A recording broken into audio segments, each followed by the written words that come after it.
Hey, and Warm Trophy gets presented by Bad News Media. It is the college football week 8 betting preview. As always, I am your host, Nate. I apologize. This is coming out super late in the week. It's been a COVID week, which is going to make this one a little interesting because I've still got a little COVID brain fog going on. It delayed the prep, delayed kind of the recording of this. The NFL podcast is out. We went ahead and did that. That was a fun one. Very interesting one, to say the least. But I figured I want to come on here. It's going to be a little quicker, a little shorter this week, but just give my thoughts, give my bets. We're right now 24-16 on the college side of things. Nice 60% right now. We are profitable. We're looking to have a big week. We had a big week last week, 4-1 in a push with the Oregon game, which was a solid bet. Just had the 3 number there and pushed it. But this is an interesting slate of games. I've got a couple thoughts on someone's got a couple bets that we're looking to place here. And I think we start right off with meat and potatoes.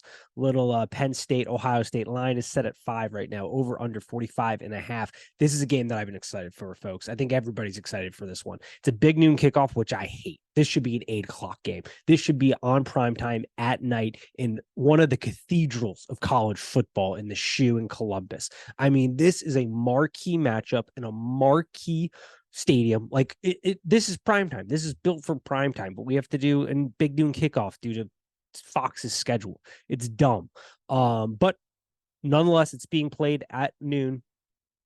This presents a lot of interesting dynamics here. I think the matchup that gets most people excited if you're a Penn State backer is that Penn State defense versus the Ohio State offense. And if you're looking to be an Ohio State backer, it's the reverse. It's these two teams, I think, are especially rooted in their defenses this year. Jim Knowles at Ohio State has got this defense going. He's completing the mission. When they hired him last year on this show, I said, look, that was a great hire. I'm a big Jim Knowles fan. He's going to bring a level of toughness that this team was sort of missing.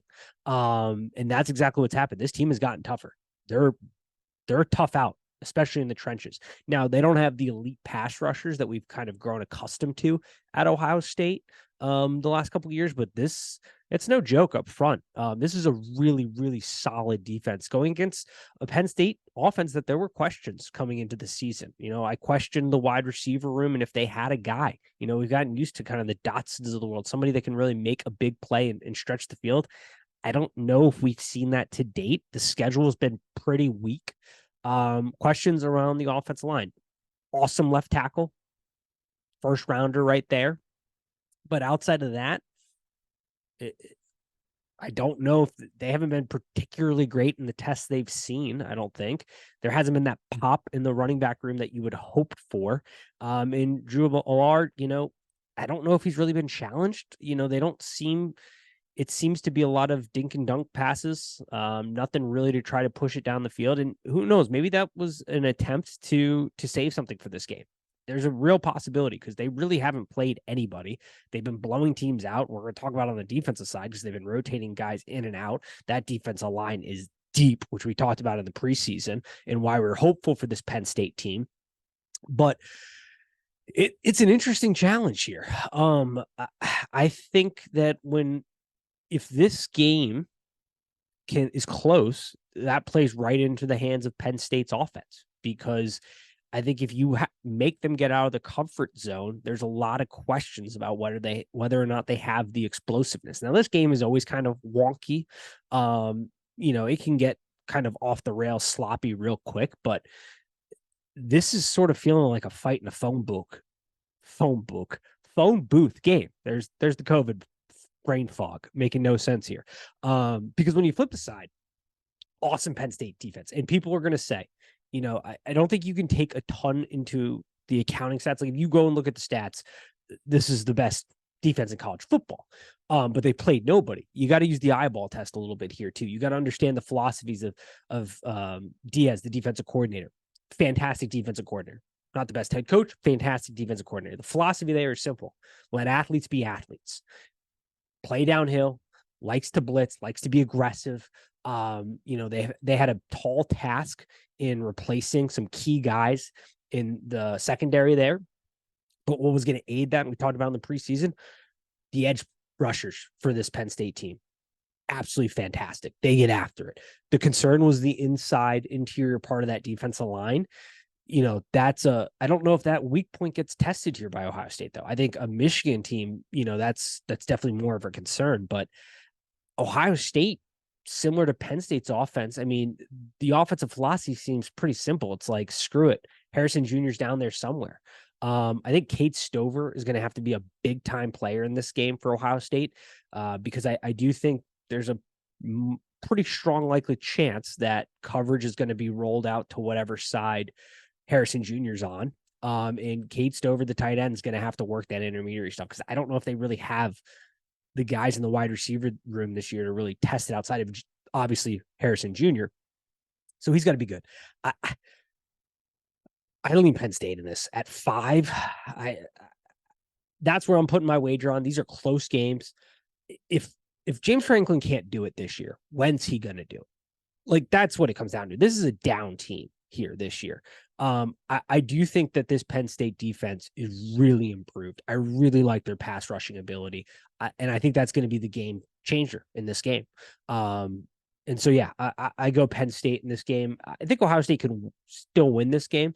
I have a lot of concerns for when they play Michigan, both these teams for that matter. But from a betting standpoint, we're on Penn State, to say the least.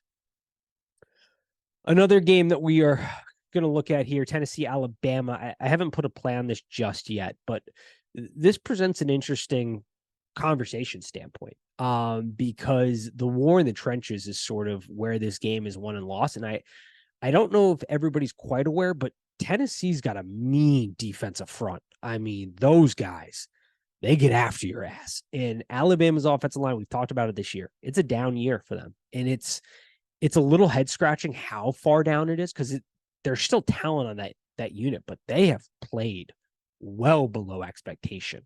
Thankfully, Milroe has legs to him and he can keep plays alive. And we've seen him be a real threat in the deep ball area here, which has been fantastic.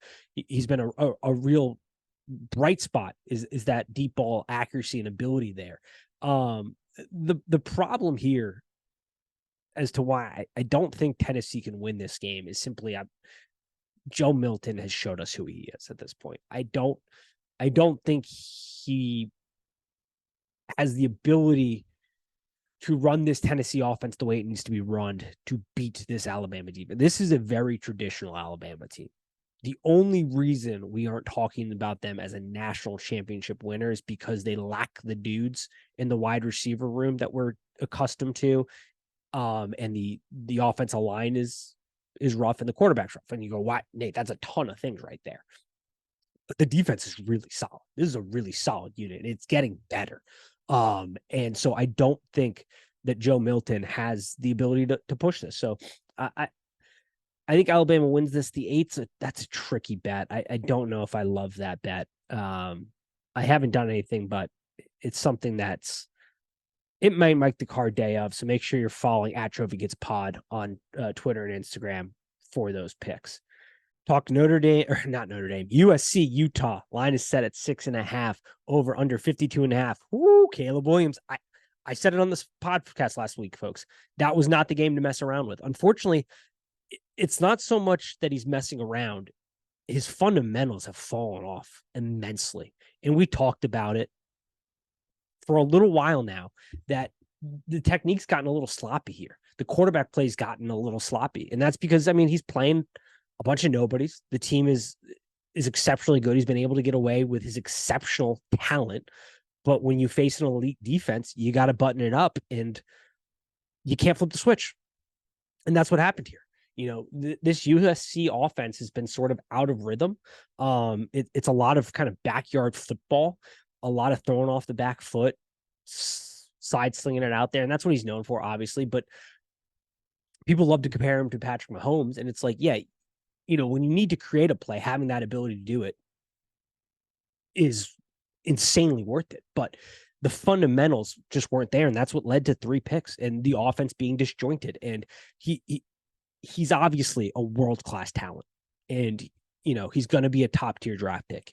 And he's one of the best quarterbacks in college football. But I think at some point there is a concern if he can't flip that switch back on and get more in rhythm and get back to the fundamentals and basics and be that top tier prospect, that things can get ugly here because you've got a really good Utah defense. This is another good Utah squad.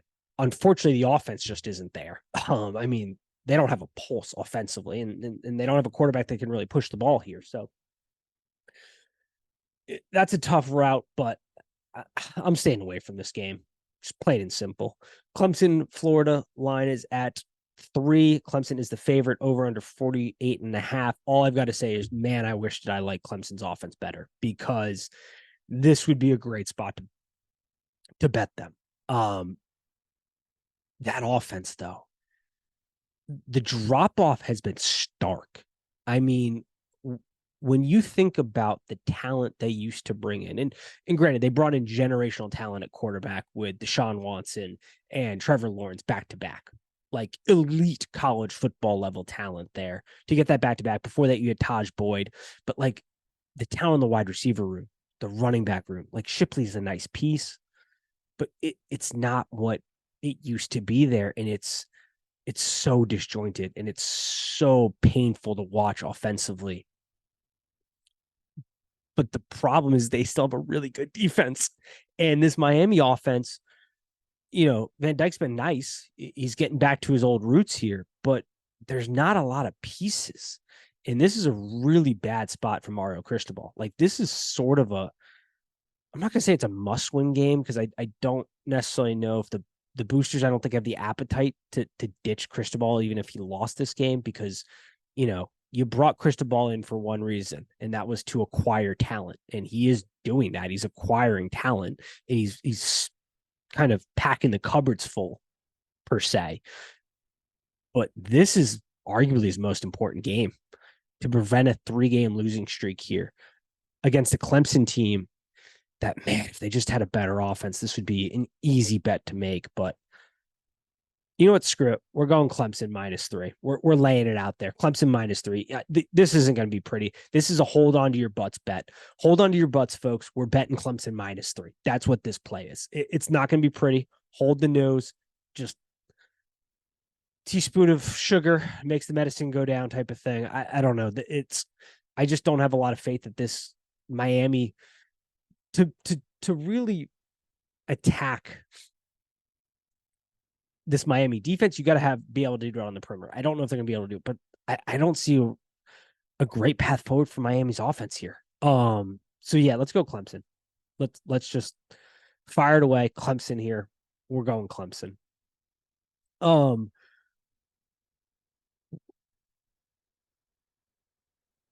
was the other game that we wanted to talk about? I just got to find the line. We're going to talk about the Duke game. This is me sorry, folks. If you're familiar with the program, we're more buttoned up than this. It's been a tough week. Duke, Florida State line is at 14, over under 49.5. Man,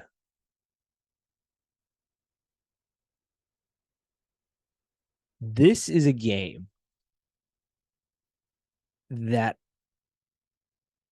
I don't want to bet the 14 number, but Florida State is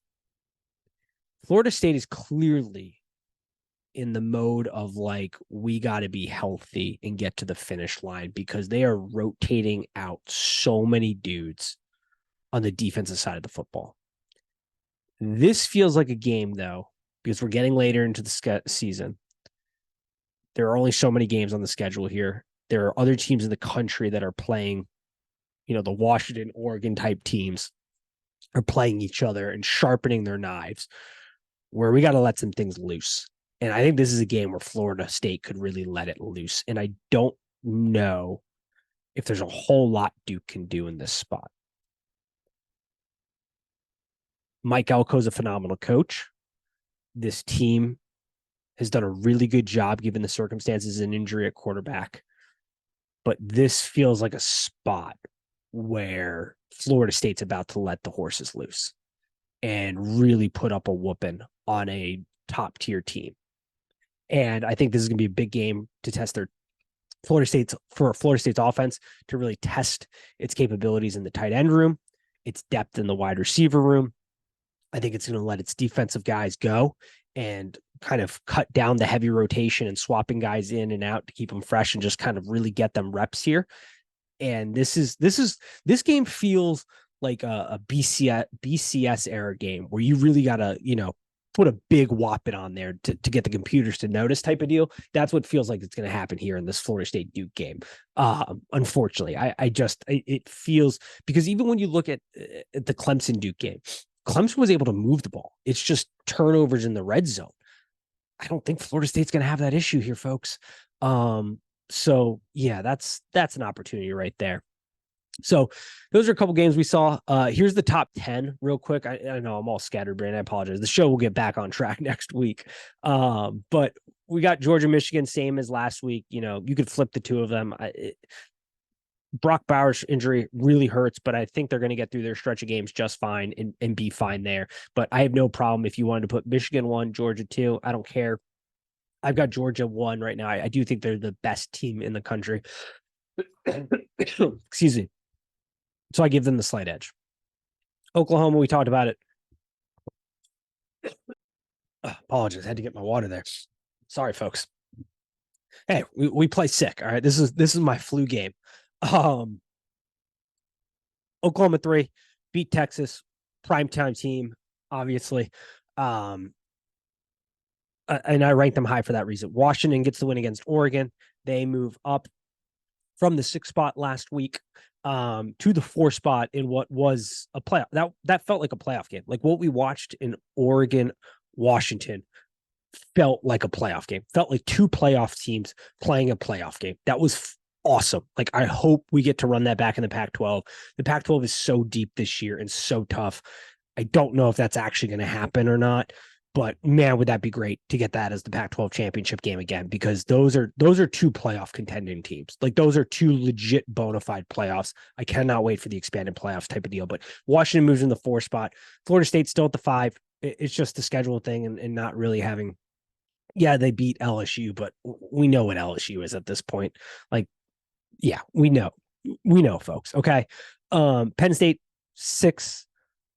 Ohio State 7, that'll sort itself out this weekend. I think Penn State, we talked about it. I think Ohio State can get the win, but I like Penn State right now on paper. So, go earn it, Ohio State. But I think the offense is too down this year. I don't think they're a playoff team. And I think they're going to lose to Michigan down the road here.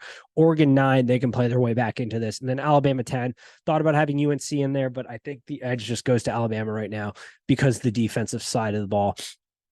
Obviously having Drake May and Tez Walker, that was a tough decision.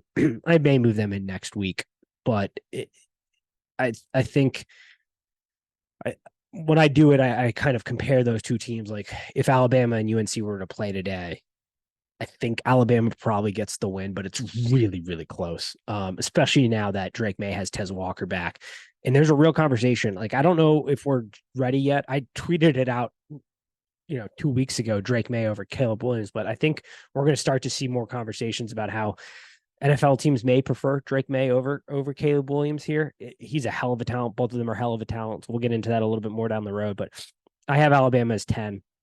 So we'll go from there. So that is how I see it here. That's week 8. I apologize. It wasn't a little better. Next week I'll be fully recovered. Just had a rough run of it with COVID this week. So kind of getting out of the back end here, but hopefully you enjoyed it. It was a little bit of scattered brained. I do apologize here, but we've been rocking and rolling, did the prep, did the work, just kind of mumbling on here. So happy betting. Thank you for watching. We appreciate the support. And as always, peace.